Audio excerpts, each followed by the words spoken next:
Oi, pessoal, tudo bem? Bom, a gente estava conversando já desde semana passada sobre a unidade 3, que é a unidade que a gente está agora. Acredito que vocês já estão com o material, né? O título da unidade, né, que a gente já começou a conversar, eu já fiz uma introdução, mas eu vou deixar todos os vídeos juntos de uma playlist só. Teorias da origem da vida e organização celular, né? Então, a gente já começou a ver. Eu já dei uma introdução, né, um apanhado geral sobre tudo que a gente vai conversar aqui, e eu já falei para vocês que os primeiros seres vivos foram originados a partir, né, a teoria mais aceita é de que a gente tinha, né, os oceanos, lembra que eu falei dos oceanos na aula passada? Então a gente tinha grandes oceanos onde surgiram os aminoácidos, que é uma molécula simples, né? Os aminoácidos são moléculas que juntas formam proteínas. E proteínas a gente tem em quem? Nos seres vivos. Então, os aminoácidos têm a capacidade de se transformar em moléculas mais complexas, que são as proteínas que têm em seres vivos. O que você acreditou? Que essas moléculas de aminoácidos, isso eu falei no vídeo anterior, mas só repetindo aqui para a gente relembrar, foram capazes de adquirir capacidade evolutiva de se reproduzir, né? A partir dela mesma produzir cópias, né? Produzir cópias de si mesma. E eu já falei isso, que quem tem essa capacidade são os seres vivos, né? Então por isso que se acredita que esses seres vivos, né? Esses foram as primeiras estruturas parecidas com formas de vida aqui no planeta. Só para vocês irem acompanhando, a gente está discutindo lá na página 7. A gente já falou um pouco sobre a página 7, né? No final da página 7 tem até uma questão que pergunta assim: você acha estranho imaginar que a vida tenha surgido de matéria sem vida? Essa teoria contraria o que você já sabe sobre os seres vivos? Eu vou pedir essa atividade para vocês, mas essa é uma pergunta bem pessoal, vai depender um pouco dos conhecimentos prévios que vocês tinham antes. De qualquer forma, né, só já fazendo um apanhado aí, fazendo um comentário sobre essa questão, o surgimento da vida a partir da matéria sem vida parece um pouco contraditório, porque o pressuposto lógico que a gente tem é que uma vida surge a partir de outra vida. Eu preciso de um ser vivo que vai se reproduzir para gerar um outro ser vivo igual a ele, não é? Então, sim, parece pra gente que é um pouco contraditório, né? Nas páginas seguintes, né, nas próximas, a partir de daqui, né, eu já vou começar a contar para vocês como é que se chegou nessa teoria, por que essa teoria é mais aceita, né? E eu vou detalhar aqui com vocês experimentos que nos levou a acreditar que a vida surge a partir da vida, de outra vida.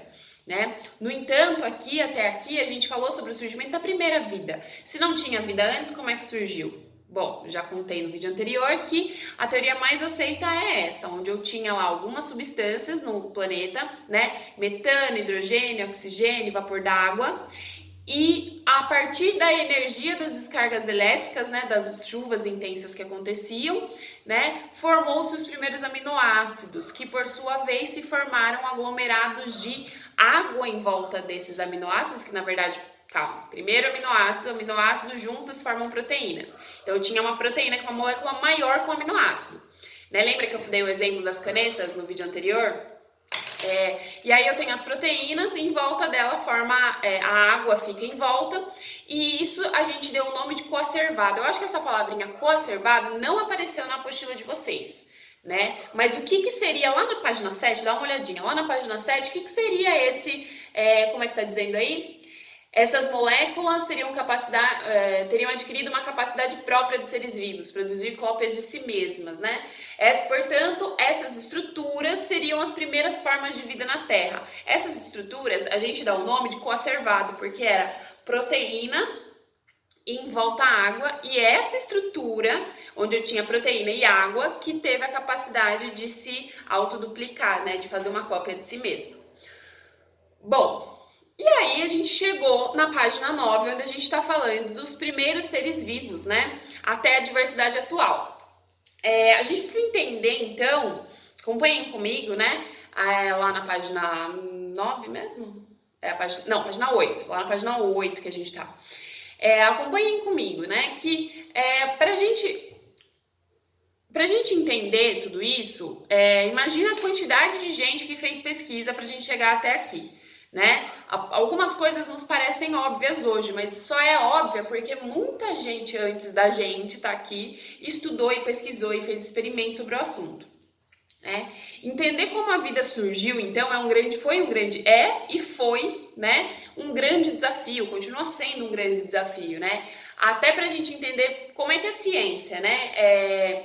Como é que é algo vivo em construção, novas descobertas foram acontecendo, isso causou revolução, porque causou conhecimentos novos que passaram por cima de conhecimentos que se achava que eram verdadeiros, enfim. As teorias aceitas, então, elas podem mudar. É aqui que eu queria chegar. Então, tem teorias que já foram aceitas antes e que hoje já não são mais. A gente já conversou, a gente sempre está falando sobre isso, né, na matéria de ciências. Quando novas teorias surgem com novas conclusões que parecem mais palpáveis, né, mais reais do que as anteriores, a gente acaba tendo uma nova teoria e essa teoria se sobrepõe, né? E o que acontece? As teorias elas mudam ao longo do tempo, né? Por que será que é tão difícil estudar esse tema, né? Fica aí a pergunta para vocês. Por que é tão difícil estudar esse tema? A gente vai conversando junto e vai tentar chegar em alguma resposta sobre isso. Mas antes disso, a gente vai conhecer agora algumas teorias sobre o início da vida, né? Sobre o surgimento da vida.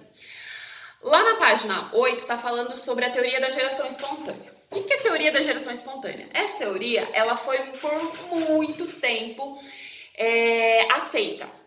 Já vou adiantar para vocês que hoje ela já não é mais tão aceita assim. Por quê? Desde a antiguidade, os seres humanos, né, buscam entender a origem da vida. Muitas dessas teorias já foram refutadas, né?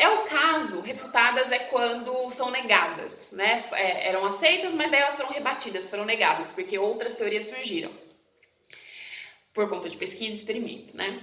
A teoria da geração espontânea, o que é geração espontânea? Geração, algo que se gera espontaneamente, né? Geração espontânea. Algo que gera espontaneamente. Espontaneamente pode ser do nada, ao acaso, né? Tanto é que o nome dessa teoria também recebe o nome de abiogênese. Então, é geração espontânea ou abiogênese. Esse prefixo a significa não, bio significa vida. Então, o que está falando a geração espontânea ou a abiogênese, tudo junto? Abiogênese, essa palavrinha está lá na página 8 para vocês. Abiogênese significa que eu não preciso de vida para surgir a vida. Então, a geração espontânea dizia que, a partir da matéria inanimada, ou seja, a matéria sem vida, era possível que surgisse vida. Então, de uma matéria sem vida, então, em cima desse meu caderno, não tem vida aqui, a gente sabe que tem, porque tem bactérias, mas vamos supor que não tivesse, poderia surgir vida. Da matéria em decomposição, então dos seres vivos que morrem, já não tem mais vida, mas ficam em decomposição, dali pode surgir vida, né? Hoje a gente sabe que um ser vivo só pode ser criado pela reprodução de outros seres vivos da sua espécie. Então precisa de um ser vivo que vai dar origem a outro da sua própria espécie. Mas até o século XVII, século XVII aproximadamente, a teoria da biogênese foi muito aceita, da abiogênese. A é não, bio é vida, sem vida. Eu não preciso de vida para originar a vida. Era isso que eu estava dizendo, a teoria da abiogênese, ou também chamada de geração espontânea. Nessa época, ela foi muito valorizada pela comunidade científica, né? Ela foi posta em dúvida, né? Ou seja, a partir da matéria não viva, surge a vida, do nada, espontaneamente. Então, em cima desse meu caderno que está sem vida, pode surgir uma larva, uma mosca, né? Por exemplo. Mas começou a ser refutada quando uma pessoa chamada Francesco Redi, né? O Francesco Redi, está escrito aí na apostila de vocês, Francesco Redi, né? O Francesco, né? Ele era italiano. Ele viveu entre 1626 a 1697 e ele fez um experimento com larvas, né? Naquela época, o que acontecia? Acreditava-se que as larvas que surgem, então tem um cadáver, um animal morto, né, um rato morto. Começa com o tempo, esse animal começa a entrar em decomposição, começam a surgir larvas nele. O que você acreditava? Que essas larvas surgiam espontaneamente ali, ou seja, do nada. Só que daí o Red, né, o Francesco, o italiano, ele começou a observar que essas larvas que estavam lá, por exemplo, numa carne apodrecida, em um animal morto, estava se originando em moscas ao longo do tempo. A partir dessa constatação, o que ele imaginou? Que essas larvas poderiam ter sido originadas de moscas, e não do nada, mas precisou da mosca. Será? O que ele fez? Ele fez experimentos. Para testar essa hipótese, ele pegou pedaços de carne, colocou em alguns potes, alguns ele deixou aberto esses potes e outro ele deixou fechado. Então imagina que eu tenho vários potes aqui, coloquei pedaço de carne em cada pote. Eu tenho 6 potes. 3 potes eu deixei fechado, tampei com plástico. 3 potes eu deixei aberto. Foi o que ele fez. 3 potes ele deixou aberto, 3 potes ele deixou fechado. O que aconteceu? Começou a vir mosca. Veio mosca aonde? Aonde conseguiu entrar, que foi na que ele deixou aberto. Na que ele deixou fechado, as moscas não conseguiam entrar. Aonde é que surge a larva? Só surge a larva aonde as moscas conseguiam entrar. Então, para ele, isso já foi uma grande hipótese de que as larvas que surgiam das moscas, porque as moscas iam lá, botavam seus ovinhos. Elas iam lá tentar se alimentar da carne e ao se alimentar da carne, elas colocavam ovos que não são visíveis a olho nu, não consigo ver, são muito pequenos. Com o tempo, esses ovinhos eclodem, ou seja, abrem e liberam o conteúdo que é a larva. Essa larva vai virar mosca depois, porque a primeira fase de uma mosca, de um mosquito, é larval, que a gente chama. Então, é ser larva primeiro. Primeiro ela é larva para depois ela ser mosca ou mosquito. Lembra do mosquito da dengue? Você já deve ter estudado o ciclo de vida do mosquito da dengue. O mosquito da dengue, quando a pessoa vai lá na sua casa, lá das zoonoses, ver o potinho com água, ele vai procurar o quê? O mosquito? Não, a larva do mosquito. Porque antes do mosquito ser mosquito, ele é larva. Então, o que acontecia?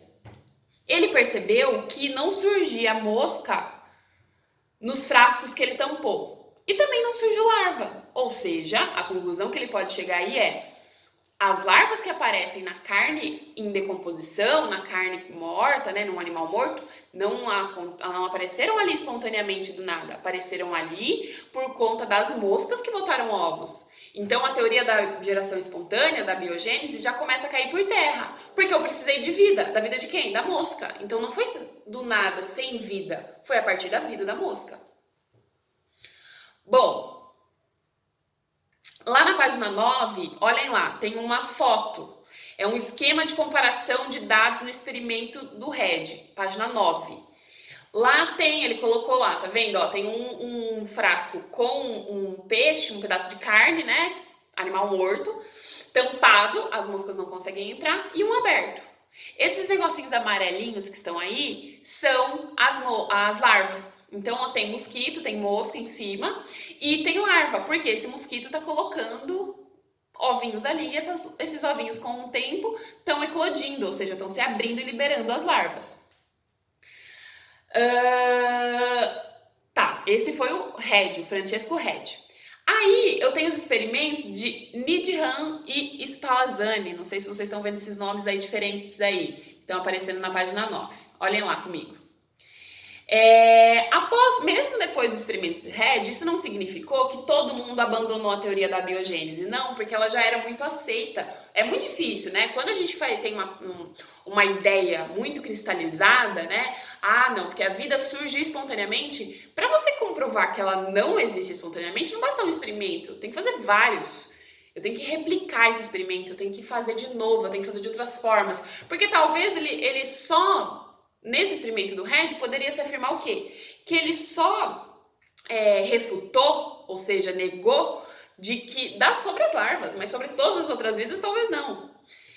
Bom, o que o Needham fez, né? Mesmo depois desses experimentos do Red, então, eu tinha aí pessoas que acreditavam na geração espontânea, na geração da abiogênese. Então, o pesquisador inglês John Needham, se escreve Needham, o nome dele aí para vocês. Em 1745, ele realizou alguns experimentos, né? O que ele afirmou, né?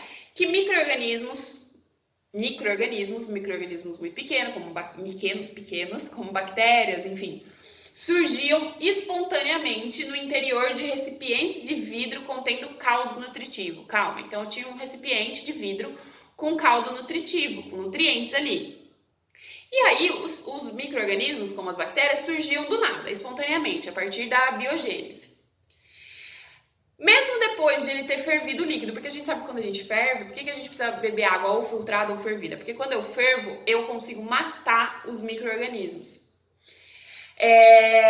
Então ele ferveu esse caldo e mesmo assim, depois disso, apareceram seres ali, micro-organismos, microscópicos, né, pequenos. Esse caldo foi fervido, então foi esterilizado, matou os micro-organismos que tinha ali e foi colocado uma rolha de cortiça, uma rolha, né? Pensa, rolha, não sei se vocês já viram, rolha de vinho, né? Parecida com aquilo, né? Que é para fazer uma vedação, para você tampar o frasco e não entrar nada, né? Porque pode ser que tinha micro-organismos no ar, então. Bom, isso para evitar a entrada mesmo de micro-organismos do ar, colocou essa rolha. Só que daí apareceu seres vivos ali, micro-organismos. Tá, então a teoria dele é que não, a geração espontânea continua sendo válida, porque olha o que aconteceu, surgiu micro-organismos aqui, mesmo depois de eu ferver e mesmo depois de eu tampar. Em 76, um pesquisador chamado Lázaro Spallanzani, ele contestou os resultados e repetiu o mesmo experimento do Needham. O que ele fez agora? Ele ferveu o caldo por mais tempo e ele fechou esses frascos hermeticamente, né, de modo totalmente fechado. Ele usou uma vedação, né? Vedação é você vedar e você conseguir tampar, né, de modo mais eficaz. Porque a rolha não é o método mais eficaz para se vedar um recipiente. Ela é, até certo ponto, eficaz, mas micro-organismos, por serem seres muito pequenos, né, invisíveis a olho nu, poderia ser que ele conseguisse passar pelas fibras ali da rolha, né, ou não tivesse totalmente lacrado. No caldo do Needham não surgiu micro-organismos, né? Então ele ferveu por mais tempo e ele vedou de uma forma melhor, ele tampou de uma forma melhor, não surgiu micro-organismos. Então o Spallanzani, né, ao contrário do Needham, ele concluiu que o tempo de fervura e o sistema de vedação, né, de tampar esse frasco depois de ferver, não foram mais eficientes os dele. E o do Needham, que tinha feito antes, onde surgiu o micro-organismo, não foram tão eficientes assim. O Needham respondeu, né, o Spallanzani, ele respondeu que a fervura provocada, a resposta dele, né, para a época, a fervura prolongada, né, ou seja, por mais tempo, havia eliminado a força vital. Então se falava muito nessa força vital, que a matéria não viva tinha uma força vital, uma força de vida, mas não se explicava muito bem como que era isso, que era indispensável para o conteúdo do ar. O que o Spallanzani fez? Ele quebrou alguns frascos. E quando ele quebrou frascos, apareceu micro-organismos. Então a força de vida, a força vital estava lá. O que não estava era o contato com o ar, né, e os seres vivos que estavam ali. Bom, aí o Needham contra-argumentou de novo, falando que a força vital tinha retornado pro frasco. Enfim, ficou nessa briga, né? Então, nenhum dos dois experimentos foi suficiente para refutar, né, uma teoria ou outra. De qualquer modo, a teoria da abiogênese ou da geração espontânea ainda era muito aceita. Olhem lá na página 10, tem um desenho, quero que vocês olhem na página 10, porque tem um desenho, né, mostrando, né, esse caldo, tá vendo que tem um tubo assim, né, que ele é redondinho embaixo e ele tem um bico em si, bico não, ele é compridinho em cima, isso é chamado de Erlenmeyer, é um vidro que a gente usa em laboratório.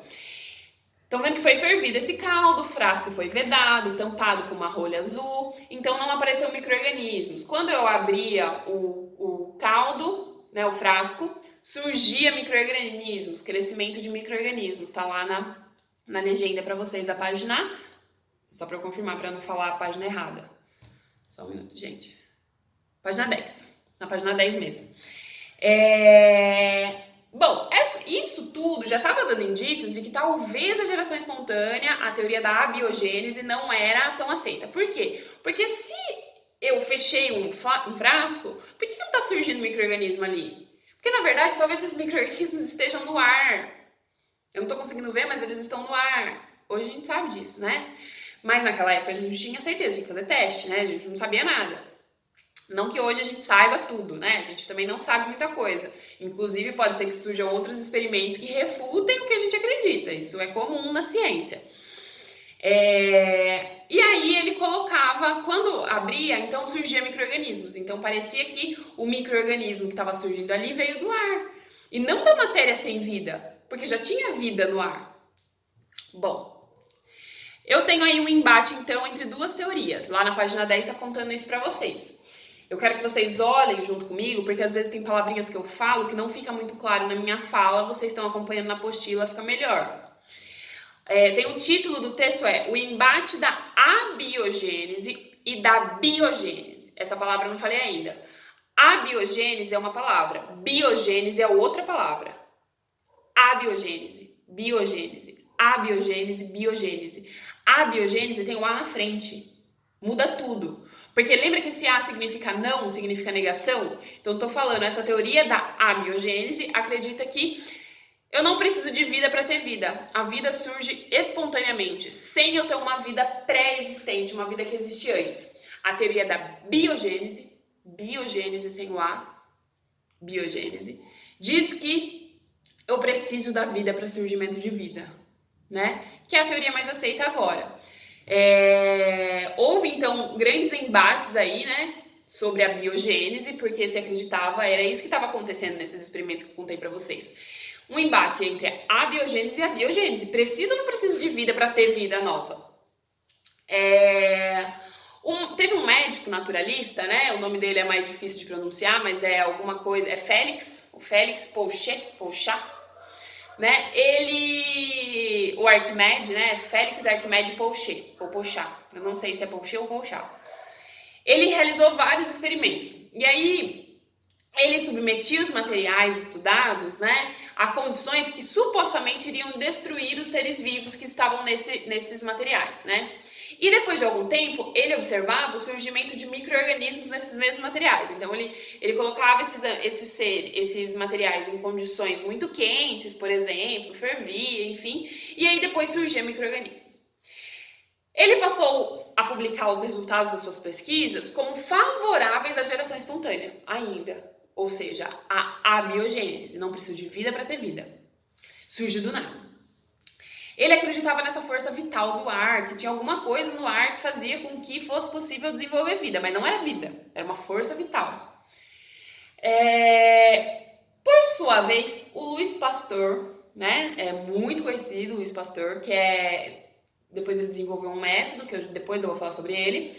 Ele era um defensor da teoria da biogênese, na mesma época, né? Que estabelece, o que é a teoria da biogênese, sem o A, biogênese. Estabelece que um ser vivo só se origina a partir de outro. Eu preciso de vida para ter vida, eu preciso de um ser vivo que vai existir e vai dar origem a outro ser vivo, que vai se reproduzir. Para explicar os processos de fermentação, o Pasteur formulou as teorias dos germes, segundo o qual a fermentação só ocorreria com a presença de germes. Nesse caso, germes eram seres vivos. Todos eles faziam, tanto Pouchat quanto Pasteur, faziam experimentos cuidadosos, né? Tentando fazer experimentos com o mínimo de interferência possível para que esses experimentos tivessem resultados reais, porque qualquer coisa, num laboratório, a gente precisa ter total controle do que está acontecendo. Se eu tiver entrada de um ar onde não pode entrar, pode ter acabado com o meu experimento. Se eu tiver um pouco mais de água do que eu deveria, pode acabar com o meu experimento, com o que eu quero chegar, onde eu quero chegar. Primeiro experimento de Pouchat. O Pouchat realizou um experimento que constituía em ferver a água. A gente já falou sobre isso. Muitos deles faziam esse fervor aí, né? Fervia essa fervura. Fervia a água para matar os seres vivos que tinham ali. Depois ele mantinha recipientes bem vedados, até esfriar. Nesse recipiente, ele colocou oxigênio puro e feno, previamente aquecido em um forno de 100 graus. Depois de uma semana, ele observou no microscópio que muitos seres vivos minúsculos estavam ali, né? O que levou ele a concluir que a vida surge a partir da matéria sem vida. Por quê? Porque ele tinha fervido a água e ele tinha colocado feno, e feno, para eles, era um material que não tinha vida. Porém, o que não se sabia naquela época, que a gente sabe hoje, é que e aí, se acreditava que os experimentos de Pouchat, ou Pouchet, né? Como tá escrito Pouchet aí pra vocês. Com T no final. Se acreditava na teoria da abiogênese. Fazia sentido, porque eles estavam colocando feno, estavam colocando água fervida, não era pra... E tá surgindo vida, então a partir da não vida. O que não se sabia, que se sabe depois, que foi se saber depois, é que nesse feno havia esporos que eram muito resistentes. Então, esporos que eram resistentes, né? Esporo é uma célula, se é uma célula já é vida, porque lembra que a gente falou que todo ser vivo tem em comum a vida? É uma célula altamente resistente às condições desfavoráveis. Então, eu tinha condições desfavoráveis, que era o próprio aumento da temperatura numa fervura. Só que o ser vivo, ele era resistente e ele não conseguia matar esse esporo. E aí, esse esporo, né, quando voltava, ele ficava dormente. E quando ele se desenvolvia quando a temperatura, o ambiente voltava a ser favorável, né? Então eu já tinha vida ali, que eu não consegui matar com a fervura. Hoje a gente sabe disso. No feno é um local, né? Uma matéria que costuma ter bastante esporos. Então não era o surgimento da vida a partir da água e do feno, mas sim dos micro-organismos a partir dos esporos de células que já estavam ali. Então era vida. Bom, e o pastor? O pastor, Louis Pasteur, ele fez experimentos usando frascos com gargalos diferentes. Mas hoje eu vou parar por aqui, então a gente parou lá na página 11 e eu vou continuar na página 11 na próxima aula, tá? Para falar do Louis Pasteur, da pasteurização, tá bom? Por enquanto, hoje, terça, dia 14, a gente fica por aqui e eu vou deixar umas atividades para vocês, tá bom? Beijos e se cuidem!